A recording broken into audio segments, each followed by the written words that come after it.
Muy buenos días, continuamos aquí en este auditorium de la Feria del Libro. Antes de presentar a la siguiente charla, afortunadamente este año en Curuzucuatiá contamos con la presencia de una periodista cultural de la ciudad de Buenos Aires, quien nos va a estar acompañando en estos días con las presentaciones, las ponencias y todo lo que hace referencia a la Feria del Libro. Yo la voy a dejar con ella, les pido un fuerte aplauso. Es Marisol Falvo y le damos la bienvenida a Curuzucuatiá. Gracias, Marisol.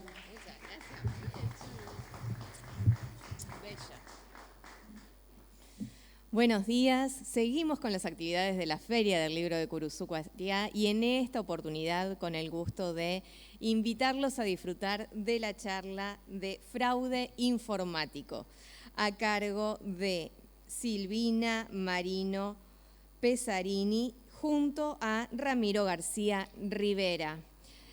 Ramiro es abogado especialista en Derecho Informático, asesor del Ministerio de Justicia y Derechos Humanos de la Nación en Asuntos Informáticos y Penales de 2017 al 2022. Es asesor de la Comisión para la Reforma del Código Penal durante el 2017 y el 2018 fue asesor, y abogado independiente desde el 2022 en el estudio García Rivera y Asociados.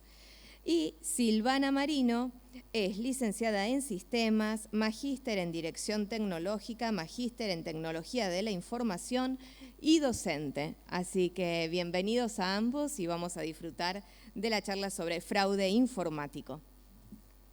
Hola, salió muy fuerte. Hola, buenos días a todos, muchas gracias por venir, espero les resulte interesante. Gracias a Ramiro, que es quien me acompaña. Muchas gracias también a la Municipalidad de Curuzucuatiá y por intermedio de la Dirección de Cultura, es que estamos acá comentando un poco sobre lo que trata o lo que tiene que ver con los fraudes informáticos, o sea, todas estas cosas que están sucediendo actualmente, que no entendemos, mensajes que desconocemos, emails que no sabemos de quiénes corresponden o a dónde nos llevan. Bueno, tiene una explicación y lo que queremos nosotros es trasladarles a ustedes ciertos conocimientos para que no se encuentren sorprendidos, para que sepan cómo actuar, para que tengan alguna herramienta cada vez que sientan que algo no es claro o que es dudoso al momento de usar esa tecnología.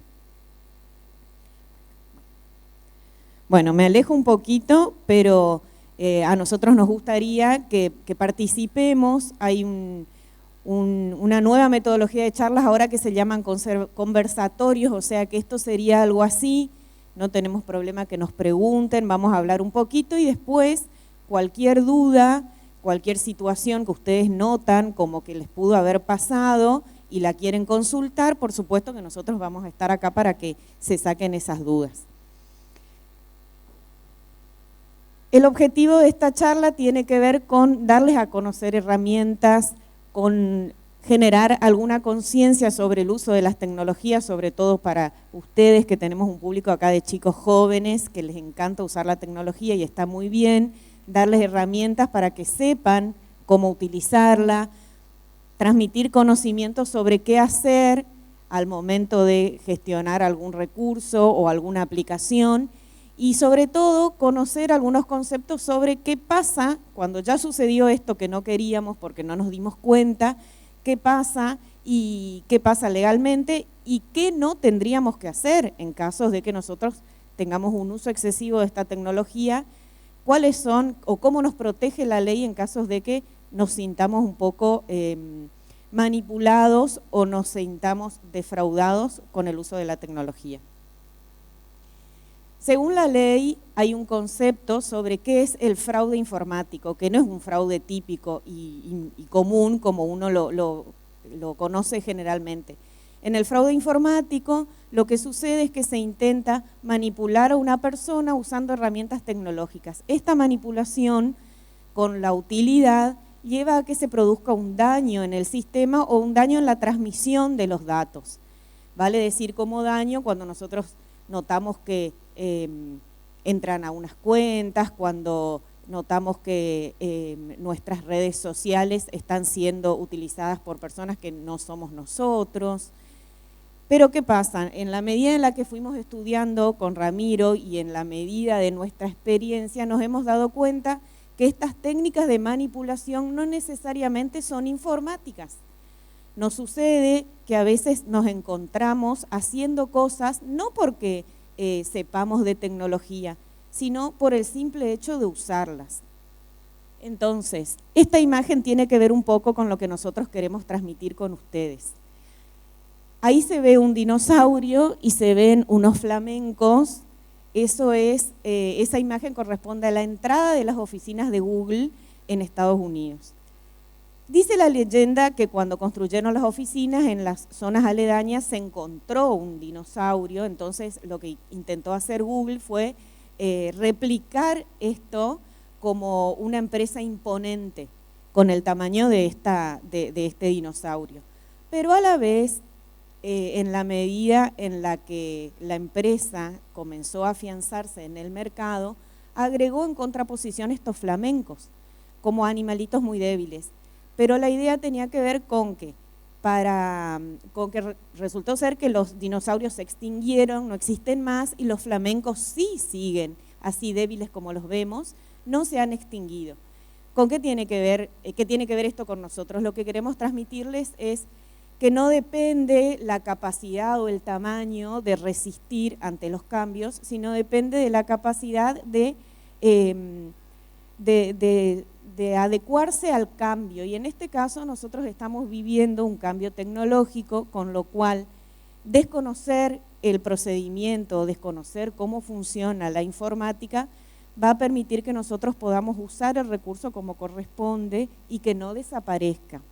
Entonces, lo que queremos transmitirles a ustedes es esto, algún conocimiento para que ustedes puedan adecuarse al uso de la tecnología y no morir en el intento como han desaparecido los dinosaurios. Entonces, para esto les vamos a comenzar a comentar algunas definiciones, como por ejemplo, quién es un ciberdelincuente en los fraudes informáticos. El ciberdelincuente es justamente la persona que se encarga de hacer daño utilizando alguna herramienta informática, y ese daño puede ocasionar en nosotros, en nuestras cuentas o en nuestros datos personales, a un cambio irreversible.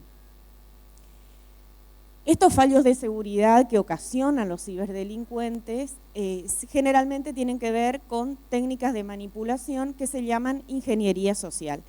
La ingeniería social son esas técnicas que nosotros decimos no tienen que ver con lo informático.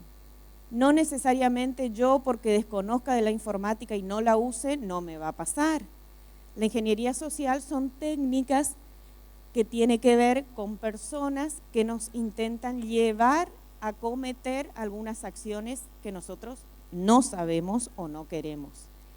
Generalmente los ciberdelincuentes se ven como personas así, si uno los googlea, los ve como personas encapuchadas, que están en un lugar oscuro, solos, y sin embargo, un ciberdelincuente puede ser una persona que nos llama por teléfono muy amablemente, que nos sonríe, que nos pide determinada información haciendo de cuenta que sabe de nosotros, y no tiene nada que ver con alguien que está oculto, sino con una persona muy amigable, muy amena, y que aparentemente sabe mucho de nosotros y nos pregunta muchas cosas.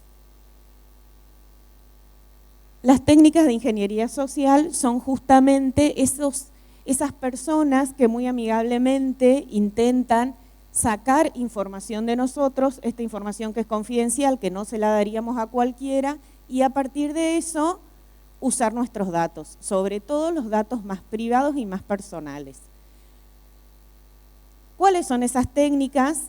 Nosotros las vemos todos los días, entonces lo que vamos a hacer es comentarles a ustedes cómo puntualmente se llaman, cómo se llaman en realidad esas cosas que nosotros vemos que suceden, a las que les decimos sí, a las que les seguimos hablando, esos mensajes que respondemos.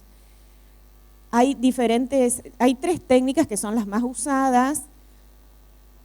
a las que nosotros tenemos acceso todo el tiempo, porque por ejemplo, ¿usamos los correos electrónicos? Sí, nuestros celulares están 100% vinculados a cuentas de correos electrónicos.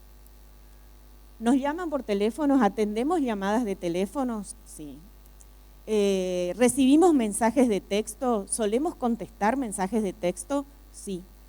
Con estos recursos que nosotros tan habitualmente utilizamos, los ciberdelincuentes, estas personas tan amigables, obtienen información. ¿Cómo se llaman estas técnicas? Formalmente, la del uso del correo electrónico se llama phishing. Cuando atendemos una llamada por teléfono y notamos que nos hacen muchas preguntas, se llama vishing.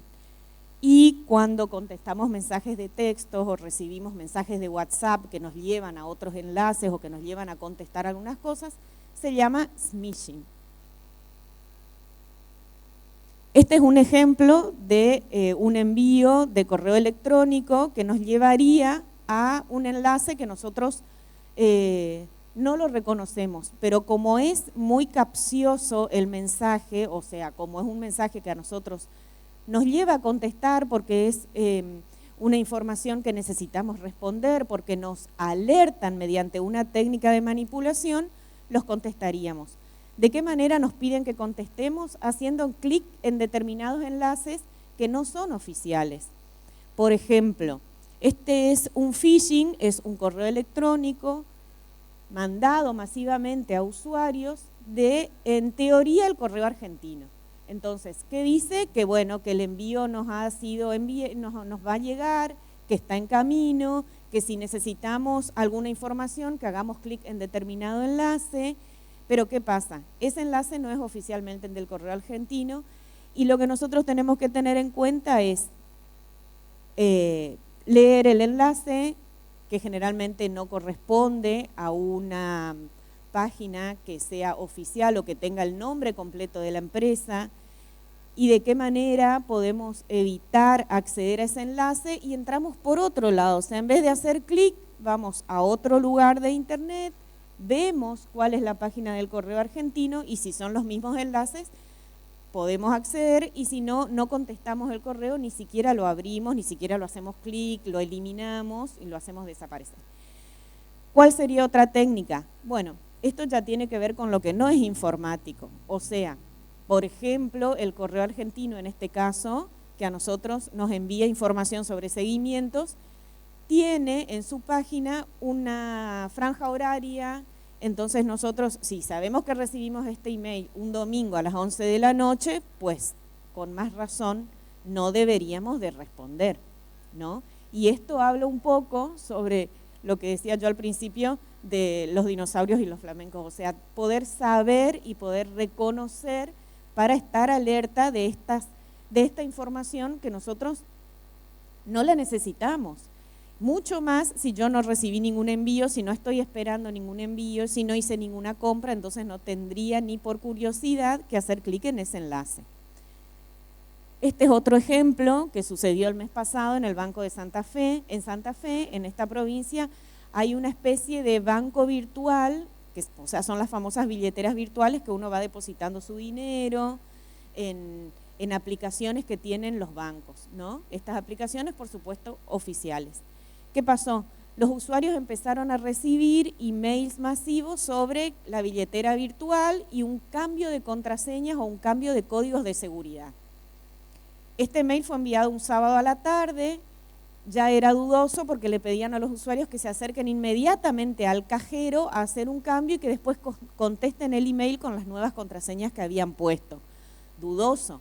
Primero, por el día y la hora en que habían enviado el mensaje. Segundo, porque el enlace, cuando uno lo abría desde otra ventana, no correspondía al ingreso del banco. ¿Cómo operan los ciberdelincuentes?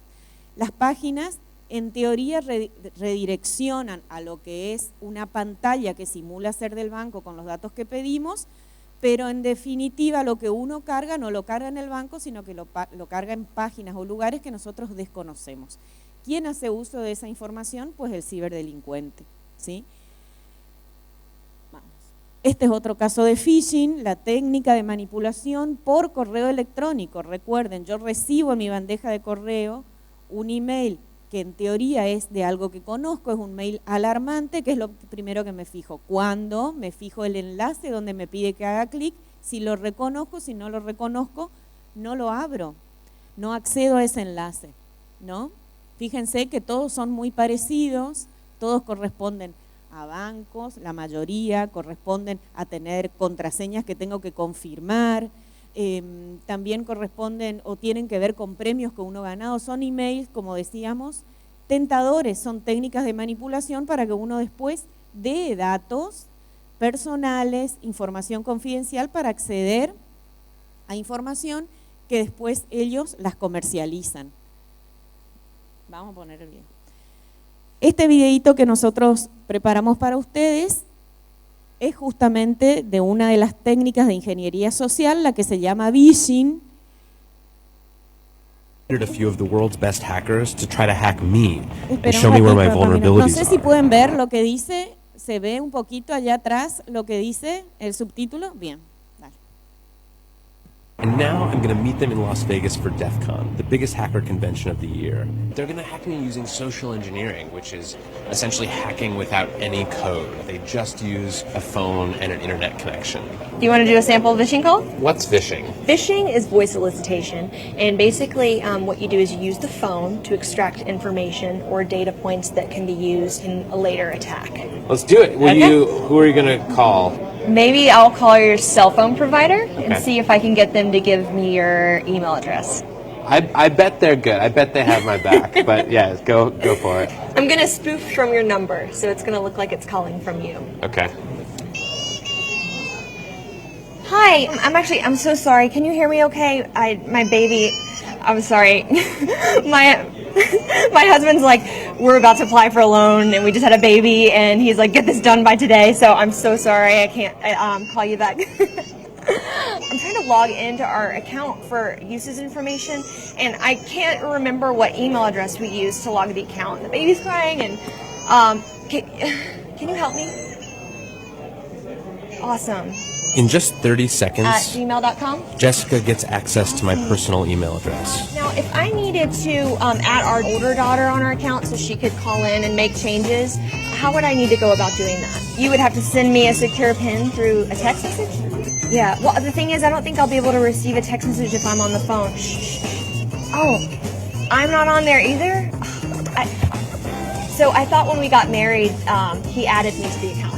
Jess uses my girlfriend's name and a fake social security number 5127. to set up her own personal access to my account. Wait, I'm sorry, so there's no password on my account right now? Can I set that up? She even gets the support person to change my password. Thank you so much for your help today. So she just basically blocked me out of my own account. I'll get her fed after this. All right, thank you. Holy shit. So they just gave you access to my entire cell phone account. You're gonna have to go on and change your password now because it's Jess, my name. And all it took was a crying baby and a phone call. Yeah.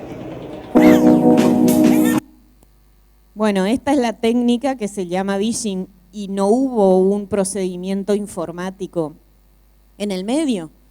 Lo único que hizo fue manipular a la persona a la que estaba llamando para que le dé información y pueda desde ese lugar entrar a cuentas, hasta le cambió la contraseña y no necesitó ningún código malicioso para hacerlo.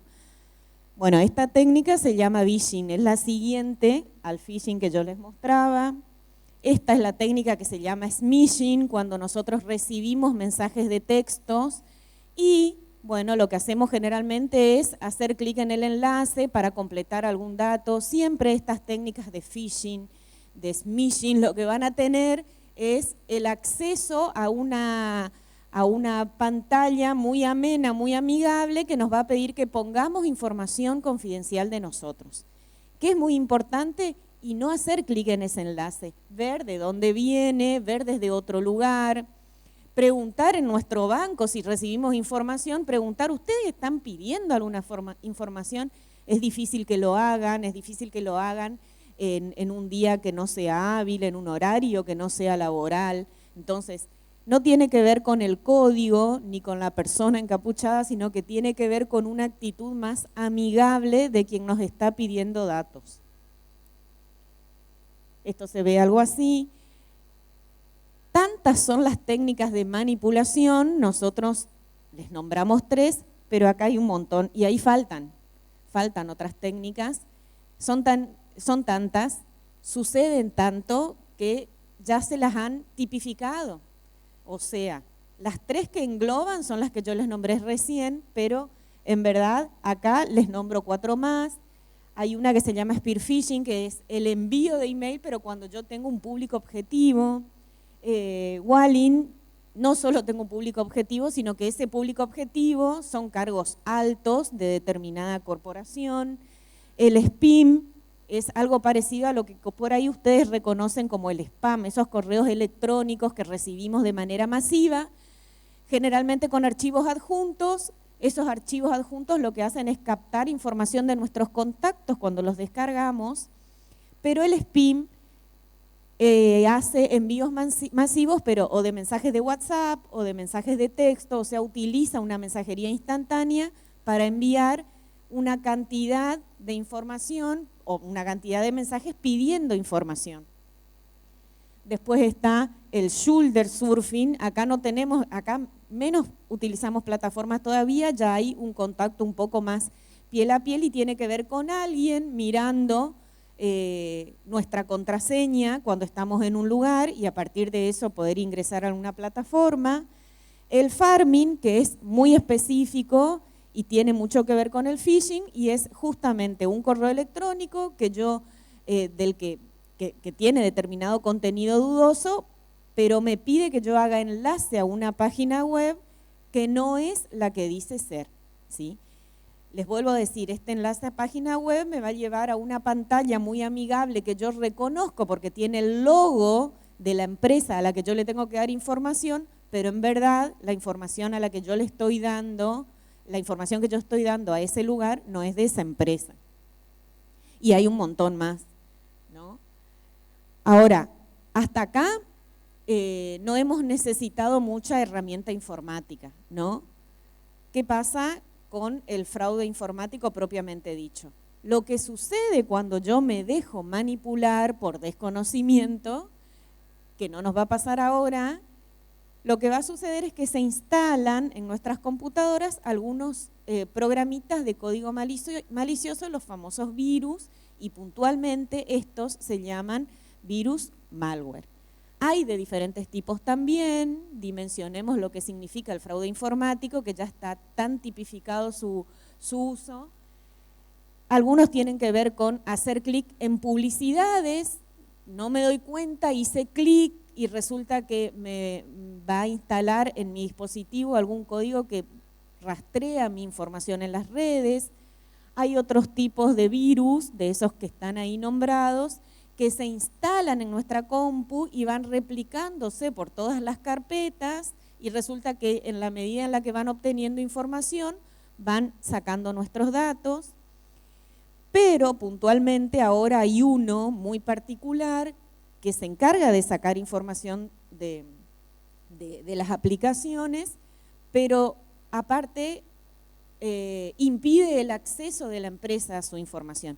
Este virus se llama ransomware, es el último, se define como un sistema que infecta, como todos, pero aparte secuestra los datos a donde se ha instalado, los encripta y para devolver esa información a la empresa le pide dinero, ¿sí? ¿Qué pasa con eso? Nosotros decimos, bueno, pero yo no tengo una empresa, a mí no me va a pasar, yo no voy a, ¿quién va a querer secuestrar información mía? ¿Qué pasa con los datos que esta empresa tenía y que de repente están encriptados y que para devolverle los datos a la empresa tiene que pagar? Mientras tanto, lo que hacen los ciberdelincuentes es trabajar con nuestros datos en la red o en la internet que nosotros no llegamos a dimensionar.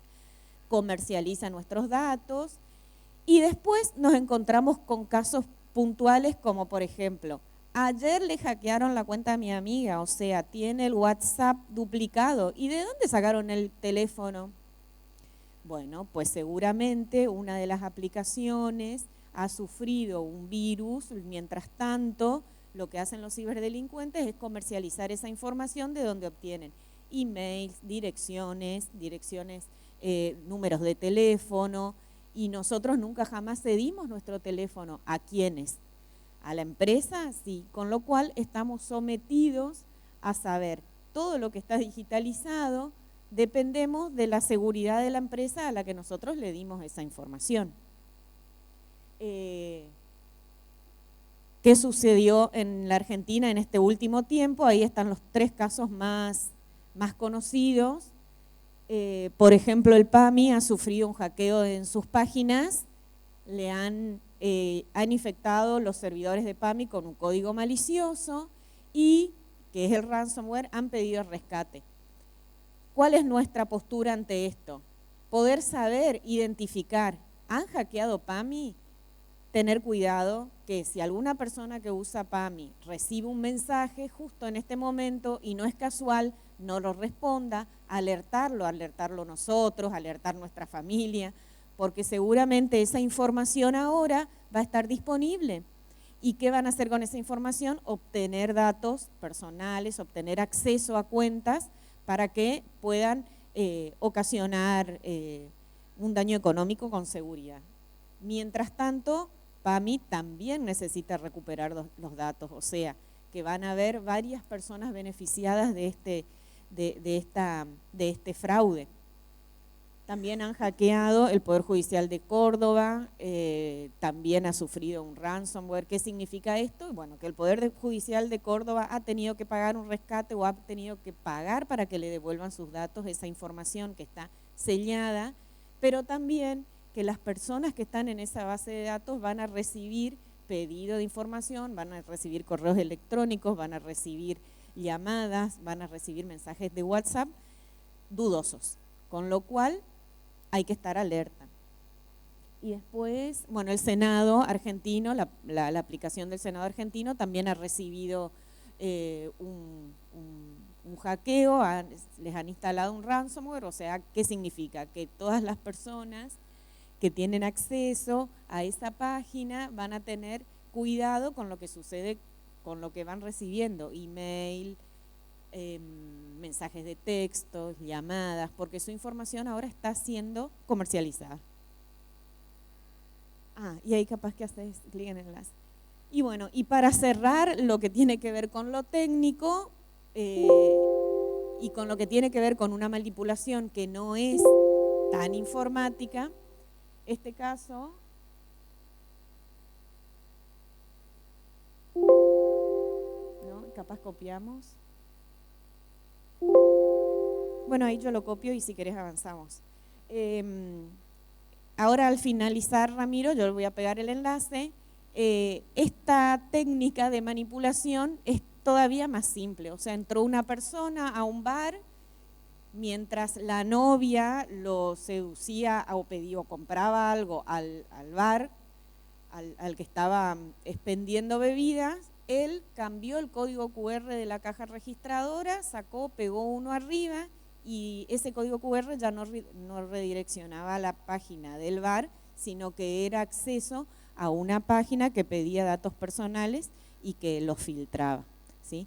O sea, no hubo ni un recurso informático desde ahí, nada más en un pestañeo nos cambiaron el famoso código QR al que nosotros accedemos para pagar o para ver la página del lugar a donde nosotros estamos. Técnicamente eso es todo. Ahora viene la parte que tiene que ver con lo legal. Eso es básicamente lo que nosotros tenemos, las herramientas con las que nosotros contamos. No nos queda más que prevenir, que conocer. No todas las técnicas son informáticas, no todos sabemos programar para pedir o para solicitar información o datos. Hay mucho más atrás, mucho más fácil, son técnicas un poco engañosas y lo único que necesitamos para estar al tanto es saber o es conocer para prevenir. Bueno, a ver si les dejo a Ramiro. Bueno, hola, muchas gracias Silvana por la invitación. Muchas gracias a los que están participando de la charla. Creo que perdimos al público joven, pero bueno, no se ofendan en el fondo, ya no están incluidos en ese segmento. Pero bueno, agradecerle también a la Municipalidad y a la Secretaría de Cultura por la invitación y por el evento. Entonces, como decía Silvana, esas son algunas de las técnicas que se utilizan hoy en día para llevar adelante estafas informáticas, fraudes informáticos y cualquier tipo de delito informático en general, ¿no? Con lo cual, acá hay un detalle muy importante que estaba en la parte de Silvana, pero que es muy importante mencionarlo. Uno puede tomar un montón de recaudos técnicos para evitar ser víctima de fraudes informáticos o de ataques cibernéticos, etc. Y uno puede tener instalado el mejor antivirus y puede tener todas las precauciones que uno debería tener en términos de higiene digital, ¿no? Ahora, el detalle más importante son ustedes. O sea, en los de sistemas suelen decir hacer un chiste que es que el error está entre el teclado y la silla. El eslabón más vulnerable en la cadena, si se quiere, es el usuario. Y es la persona que tiende a confundirse, tiende a pensar que las cosas son de otra manera y a no reaccionar muchas veces, si no está entrenada sobre todo, a no reaccionar con la debida alarma o la debida precaución frente a amenazas como son los ciberdelitos, ¿no? Entonces, ese es era un meme por decir, bueno, que el problema generalmente existe entre el teclado y la silla. Entonces, ¿qué se puede hacer o cuál es la situación ante la justicia? Un delito informático, en definitiva, se puede dividir como en dos tipos de conductas. Aquellas conductas que usan medios informáticos o medios tecnológicos para cometer otro delito clásico, si se quiere, y aquellos delitos informáticos que el objetivo es atacar un medio informático, atacar un sistema informático. Una diferencia sería, si yo uso redes sociales para amenazar a alguien, en definitiva estoy utilizando la tecnología como un medio para cometer un delito clásico como una amenaza.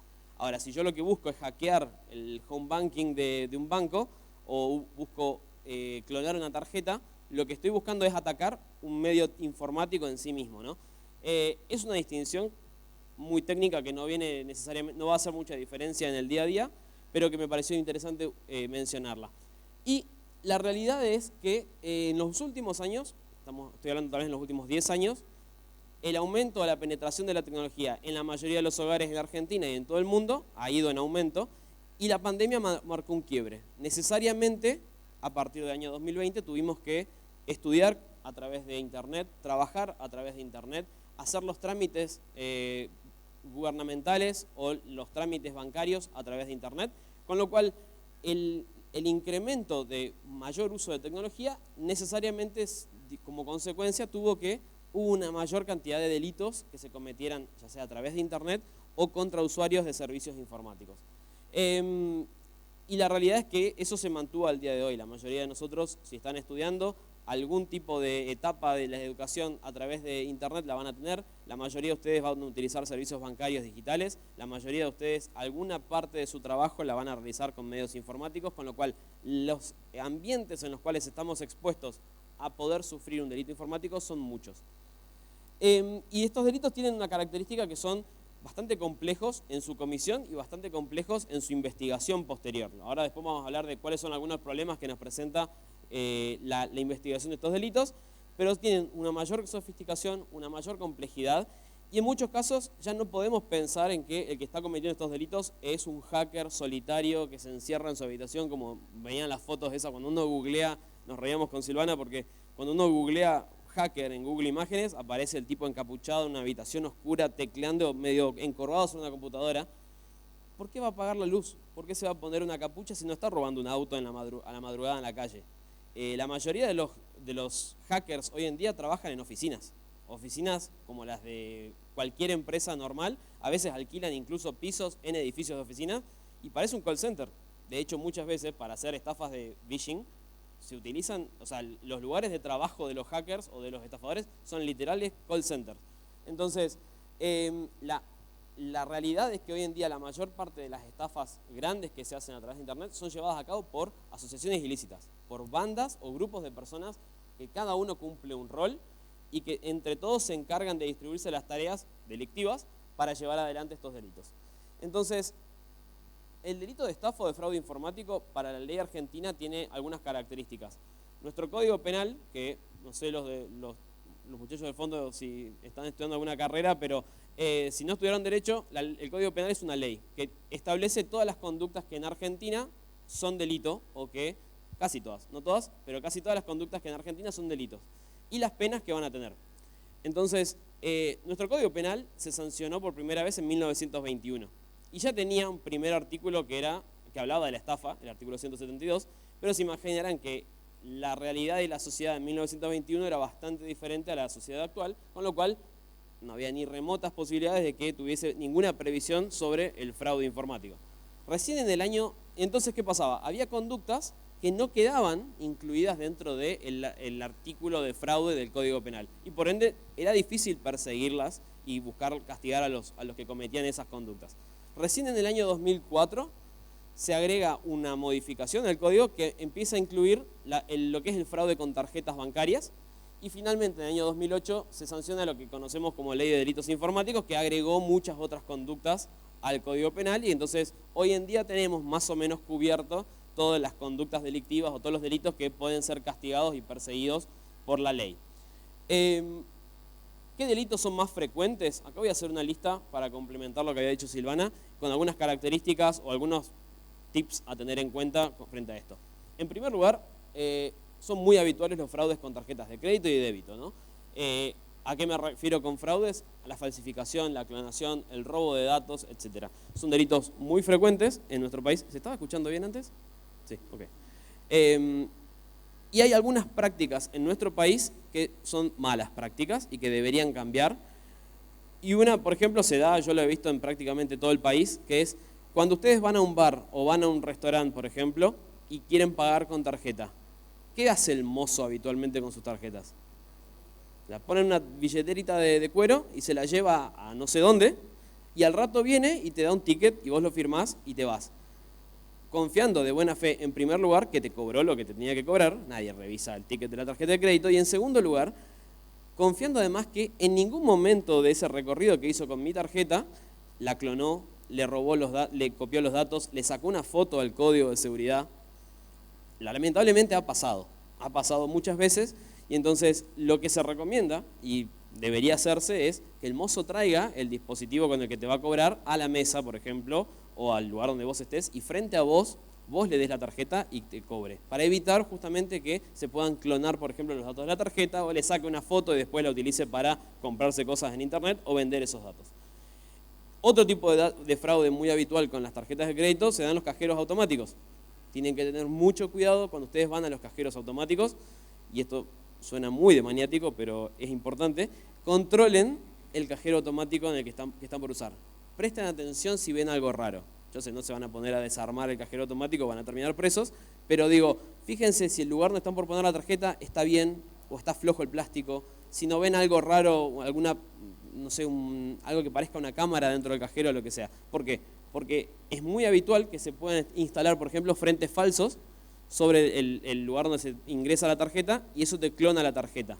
O teclados falsos sobre el teclado original del cajero, con el cual te pueden copiar los códigos de las claves de seguridad, por ejemplo. Esas cosas suceden.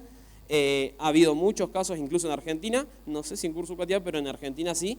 Entonces, si ven algo sospechoso, mejor no usar ese cajero, mejor utilizar otro, y darle aviso al banco. Es un delito, entonces darle aviso al banco para que vaya, lo revise, y eventualmente puede llegar a descubrir algún tipo de fraude que se llama skimming, este tipo de fraudes con los cajeros automáticos. Antes te retenían solamente la tarjeta de crédito con un ganchito.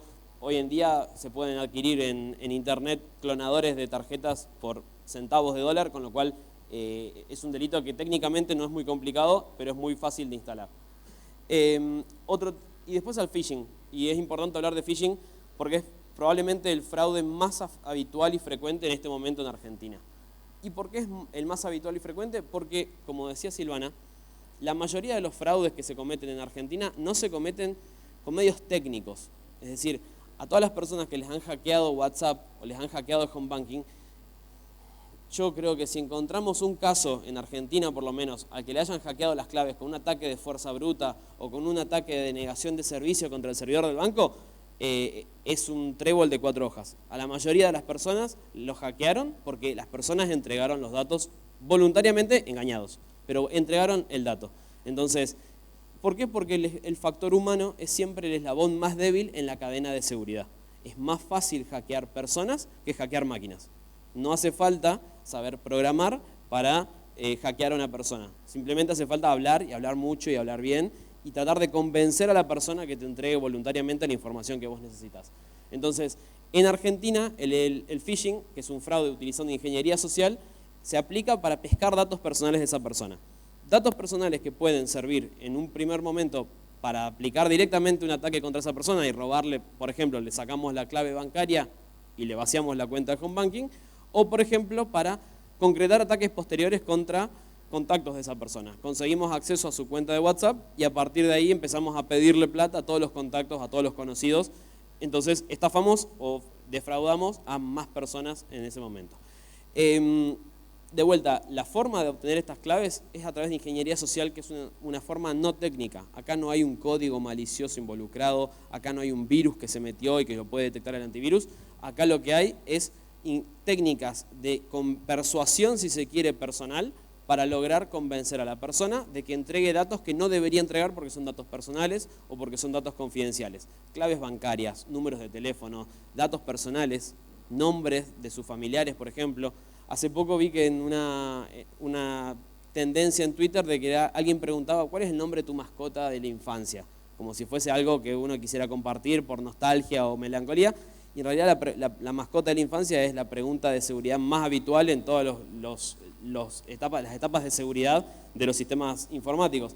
Entonces, el estafador se va a poder hacer pasar por el empleado de un banco, el empleado de WhatsApp, el empleado de Twitter, el empleado de la obra social que les está diciendo, che, te dejamos afuera y no podés, tenés que cambiar urgentemente tus claves o tenés que pasarnos los datos.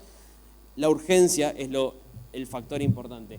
Siempre el estafador busca meter miedo y urgencia. Ya tenés que cambiar las contraseñas, ya tenés que actualizar tus datos, te están vaciando la cuenta, te están haciendo compras raras con tu tarjeta de crédito, ya actúa. Che, pero son las 11 de la noche, ¿por qué el banco me va a estar llamando a las 11 de la noche? No me llaman a las 2 de la tarde, no me contestan a las 2 de la tarde cuando tengo que hacerles un reclamo y me llaman a las 11 de la noche de un domingo. Ya te están vaciando la cuenta. No preguntes, pensá, danos la contraseña, danos una contraseña nueva y así la cambiamos y evitamos que te vacíen la cuenta. La persona se va a paralizar y es lo que busca el delincuente. Que uno se paralice, que no analice racionalmente lo que está pasando y que entregues los datos. Las excusas son siempre variadas, supuestos datos, problemas de seguridad con la cuenta, actualización de los datos personales, ofertas o promociones. Tenés 1 hora para contestar esta encuesta y ganarte un viaje al Caribe. Si no contestaste esta hora, perdiste, vamos a buscar a otro tipo que sea más rápido, pero tenés que contestar esta encuesta y poner el número de tu tarjeta y la clave, así ya te cargamos la plata para el viaje. Nadie piensa demasiado, das los datos rápidamente y ahí te jorobaste.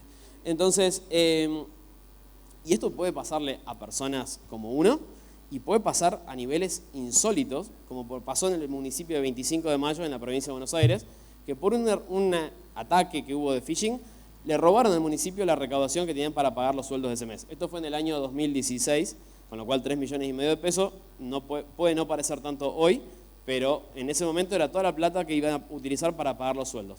El contador, en vez de tener el contador del municipio, al momento de pagar los sueldos, todos los meses, googleaba Banco Provincia, hacía clic en el primer link que aparecía, entraba a la página del Banco Provincia y hacía las transferencias.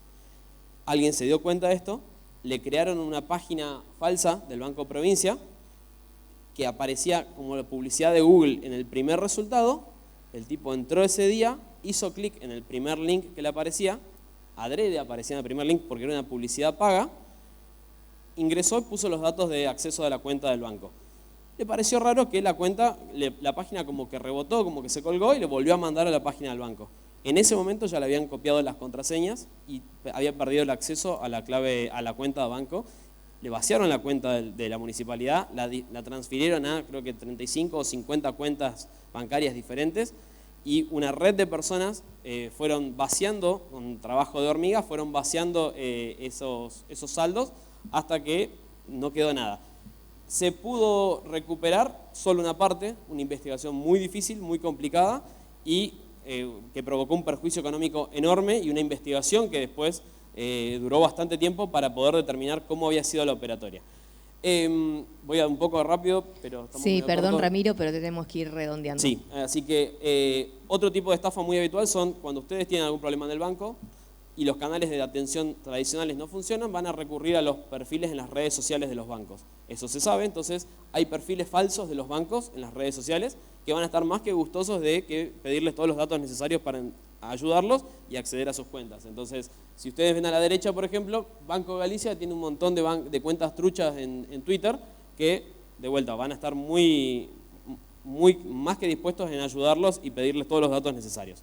Fraudes con los turnos de vacunación. A partir de la pandemia, muchísima gente recibía llamados o mensajes de WhatsApp supuestamente invitándolos a sacar turnos para vacunarse, y después les pedían que les faciliten un código que les iba a llegar para confirmar el turno. Ese código era el segundo factor de autenticación. Entonces, a partir de que ustedes daban ese código, perdían el acceso a la cuenta de WhatsApp y después se utilizaba esa cuenta para cometer otro tipo de estafas. Fraudes relacionados con beneficios o programas gubernamentales. Lo mismo, gente que va a publicitar que el ANSES está regalando un bono, que hay un nuevo subsidio, lo que sea, y se van a contactar con ustedes para incitarlos a que les den datos personales, e incluso a veces los hacían ir hasta el cajero automático para tramitar una clave de seguridad para ANSES, que no era otra cosa que la clave de acceso al home banking, con lo cual la víctima luego tenía un perjuicio económico enorme. La suplantación de identidad, bueno, eso pasó por alto. ¿Y qué responsabilidades caben a partir de las estafas informáticas? A ver, hay dos tipos de responsabilidades que podemos hablar, responsabilidades penales y responsabilidades civiles. Desde el punto de vista civil, ha habido ya muchos casos de jurisprudencia donde los bancos han tenido que responder por casos de phishing contra sus clientes. O sea, el banco fue encontrado responsable de no haber puesto suficientes capas de seguridad o medidas de seguridad para evitar que sus clientes sean víctimas de este tipo de estafas o de defraudaciones. Ahora bien, en este caso, por ejemplo, que lo condenaron al banco a indemnizar a su cliente, otro fallo que dijo, por ejemplo, que aunque el cliente haya proporcionado sus claves al estafador, el banco era responsable objetivo por los perjuicios que sufrió el cliente. Ahora, en estos casos, el caso, supongamos, ocurrió, el hecho delictivo ocurrió en el 2020. La primera sentencia salió en el 2022. Con lo cual, incluso si le devuelven el dinero, pasaron 2 años de trámites, abogados de por medio. Entonces, incluso si la justicia da una respuesta, no siempre esa respuesta va a ser satisfactoria para el cliente o para la víctima, con lo cual hay que hacer mucho hincapié en la prevención, porque las soluciones, aunque existan, no siempre van a ser suficientes o lo suficientemente rápidas como para reintegrar el daño o reparar el daño provocado. Y después, responsabilidades penales. Estas estafas, son delitos que tienen responsabilidades penales. Acá lo detuvieron a un ex bailarín de Tini, por ejemplo, que estaba en una banda que habían hecho más de 800 estafas virtuales. Tuvieron 16 personas, cada uno con roles relacionadas a otro tipo de delitos. Entonces hay digamos, casos de condenas en este sentido. Pero tienen problemas. Este tipo de delitos son generalmente muy complejos para investigar por las mismas características de Internet y el anonimato y la transnacionalidad y las dificultades que representa la investigación. Son muy difíciles a veces recuperar lo robado, porque la triangulación del dinero después de que se produce el delito es muy rápida e impide que sea tan sencillo recuperar lo robado. Y en el caso de las indemnizaciones civiles, la demora, digamos, normal en los procesos judiciales, y la demora además, otro caso típico es que además de entrar al home banking y vaciarte el home banking, sacan préstamos a tu nombre. Esos préstamos después el banco los va a empezar a cobrar, y no son tan rápidos los bancos para aceptar los pedidos de que se corte el débito automático de los intereses o de las cuotas del préstamo, y hacerles entender de que hubo un delito y que la víctima no solicitó ese préstamo. O sea, son muy rápidos para prestar la plata, no tanto para dejar de cobrarla. Entonces, los perjuicios a la víctima no se detienen con la estafa en sí, sino que muchas veces son meses y meses hasta que dejan de tener que pagar algo que no sacaron. Y entonces, ¿qué hacemos? Si tienen que llevarse un mensaje de hoy es, si ustedes reciben un mensaje que llega por internet que los altera o altera su estado de ánimo, les produce miedo, les produce ansiedad, les produce un estado de urgencia, y además si ese mensaje les pide que hagan algo con urgencia, eso es una estafa. Eso es 99,9% una estafa. Si el mensaje llega y les dice, le están vaciando la cuenta, han accedido a su cuenta, les hackearon las claves, ya mismo entre y cambie las claves de su home banking, ya mismo vaya al cajero y saque una nueva clave, es una estafa. ¿Por qué? Porque hay un montón de motivos por los cuales el banco no va a mandarles un mensaje de texto un domingo a la noche, no los va a llamar para decirles que los están hackeando, porque un banco querría que ustedes sepan que el banco tiene problemas de seguridad.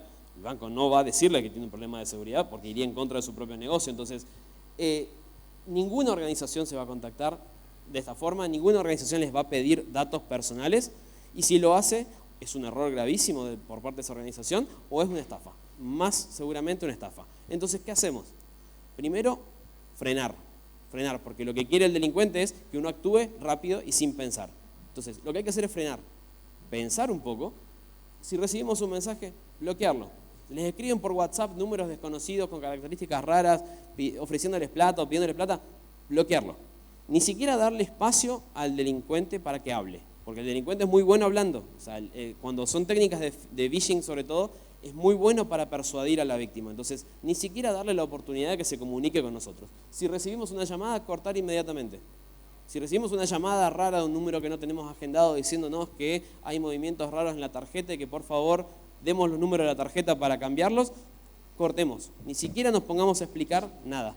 Y si recibimos algún tipo de contacto, o sea, bloquear el contacto y no darle espacio al delincuente para que actúe. Las recomendaciones para evitar el phishing son esas básicamente. Usar contraseñas diferentes y seguras en todas sus cuentas, lo cual yo sé que es un dolor de cabeza, pero es importante. Busquen alguna forma de anotarlas en algún lugar seguro y renovarlas periódicamente. ¿Pero por qué? Es muy difícil, es muy incómodo, no todos lo pueden... Sí, lo sé, y es muy difícil y es incómodo para todos. Pero esta tabla me pareció importantísima para ponérsela, porque es un cálculo hecho de cuánto demora una inteligencia artificial con todo el poder de cálculo para romper una contraseña. Y entonces, si uno pone una contraseña de 8 caracteres, letras, mayúsculas, minúsculas y números, por ejemplo, que es lo que habitualmente nos piden los bancos, tarda 48 minutos solo para romper una contraseña, lo cual lo vuelve prácticamente poco útil para cometer una estafa. Pero además hice un experimento y pensé... Sí. Ramiro, si alguien tiene alguna duda, alguna consulta, porque no va a haber tiempo para preguntas porque ya estamos excedidos, ¿dónde te pueden consultar? ¿Algún red social, mail? Sí, me pueden encontrar en las redes sociales y si no, tenemos un correo electrónico que utilizamos en el estudio que es infogarciarrivera@gmail.com, donde pueden enviarnos todas las consultas que necesiten o si han tenido algún problema. Buenísimo. Bueno, si querés cerrar rápidamente. Dale. Entonces, si sufrieron algún tipo de fraude de estafa, lo que tienen que hacer inmediatamente es dirigirse a hacer la denuncia. ¿Dónde se hace la denuncia? En nuestra ciudad, en cualquier comisaría o en la fiscalía, que se encuentra ubicada en la calle Dr. Pozzi al 600. Ellos tienen la obligación de tomarles la denuncia. Tienen la obligación de tomarle la denuncia en ese momento. Insistan. No necesitan ir con un abogado para hacer la denuncia. Tienen la obligación de hacerlo. Y después, si no se contactan con el estudio de Ramiro. No hace falta, necesitan ir solamente a hacer la denuncia. Después, y con los dispositivos en los cuales sufrieron el hackeo, no borrar los datos, no borrar los mails, no borrar las llamadas, no reenviarle esos mails fraudulentos o los mensajes fraudulentos a nadie.